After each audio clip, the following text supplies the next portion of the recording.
तो MP board के कक्षा 12वीं के विद्यार्थियों, देखिए जिस घड़ी का बेसब्री से इंतज़ार कर रहे थे, इस वीडियो में इतिहास का पेपर हम सोल्व करेंगे फुल सॉल्यूशन के साथ में, जो आपका Hindi medium plus English medium दोनों क्लास के लिए रहेगा। तो अब आपको बिल्कुल भी चिंता नहीं करनी है, क्योंकि मैं आपके लिए हिस्टोरी का पेपर लेकर आ चुकी हूँ फुल सॉल्यूशन के साथ में। ठीक है, तो चलिए वीडियो को हम बिना किसी डाउट के शुरू करते हैं। ठीक है, तो देखिए पहले प्रश्न में है सही विकल्प चुनिए। तो देखिए पहला क्वेश्चन है कि भारतीय पुरातात्विक सर्वेक्षण के पहले डायरेक्टर जनरल थे, तो कौन थे? कनिंघम। दूसरा है गांधार कला किससे संबंधित है? तो ये है बौद्ध धर्म से। तीसरा है प्रयाग प्रशस्ति के लेखक थे, कौन थे? हरिसेन। चौथा है यूनेस्को ने हम्पी को विश्व पुरातात्विक स्थल कब घोषित किया? तो 1986 ईस्वी में। पांचवा है पहाड़ियों लोगों द्वारा की जाने वाली खेती कहलाती थी, तो पहाड़ियों लोगों द्वारा की जाने वाली जो खेती थी वो थी झूम खेती। और छठा है बिहार में विद्रोहियों का नेता था, तो कौन था? कुंवर सिंह। ठीक है, चलिए इसके बाद में है choose the correct option English medium वालों के लिए। ठीक है, यहाँ से आप स्क्रीनशॉट ले लीजिए, टिक मार के यहाँ पे कर दी है, तो दिक्कत आपको नहीं आने वाली है।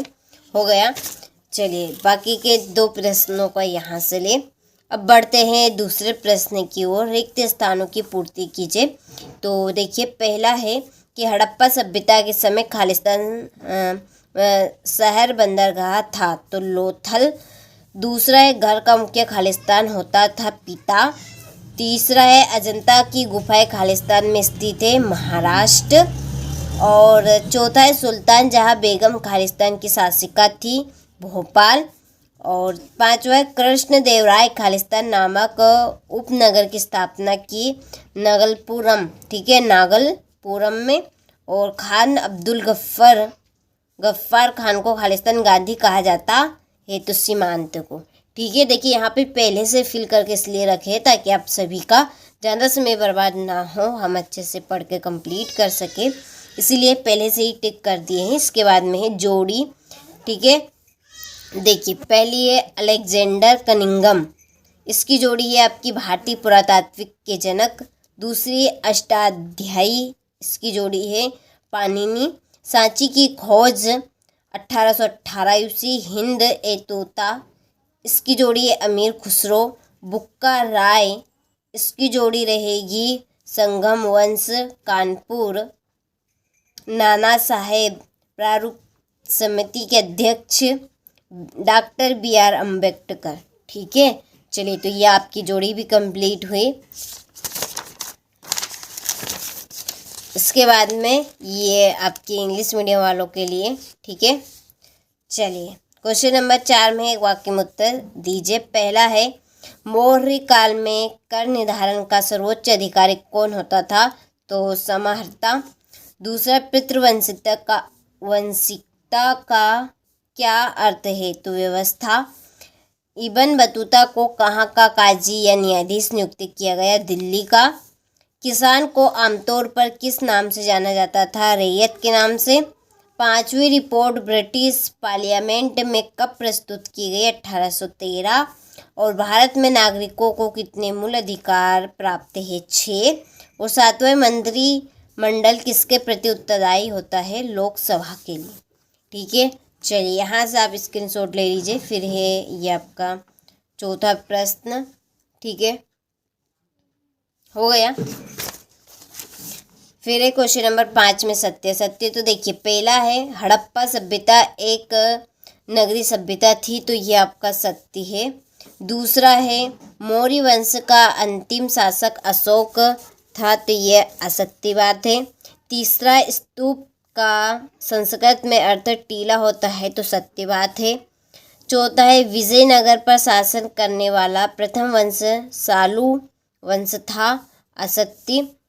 पांचवा दिल्ली प्रांत में 39 किस्म की फसलें उगाई जाती थी, सत्य।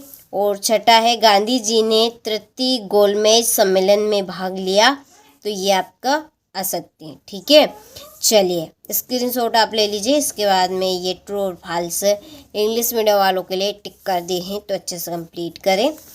चलिए छठा नंबर है आपका, छठा प्रश्न कि भारतीय संविधान में अनुच्छेद 356 का क्या अर्थ है? वयस्क मताधिकार पर आधारित लोकतंत्र को स्पष्ट कीजिए। ठीक है, चलिए हो गए। और देखिए आप अभी तक एप्लीकेशन पे नहीं जुड़े हैं तो डिस्क्रिप्शन में नंबर दिए हैं, आप उन नंबर पे कॉल कर सकते हैं।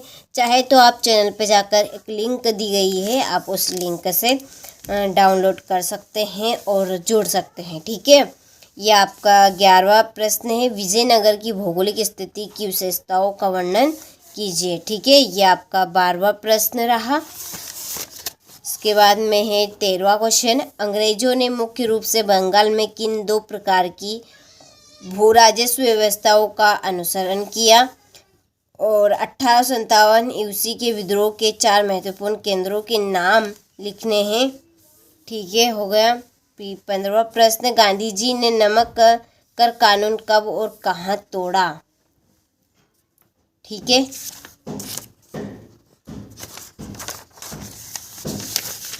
इसके बाद में ये आपका क्वेश्चन नंबर 16, 17 विद्रोहियों के बीच एकता स्थापित करने के लिए क्या तरीके अपनाए गए?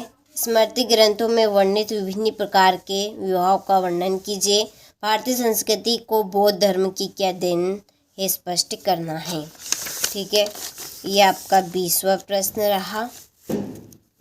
ठीक, सूफी मत क्या था? इसके चिश्ती संप्रदाय का वर्णन करना है। ये आपका 22वां प्रश्न।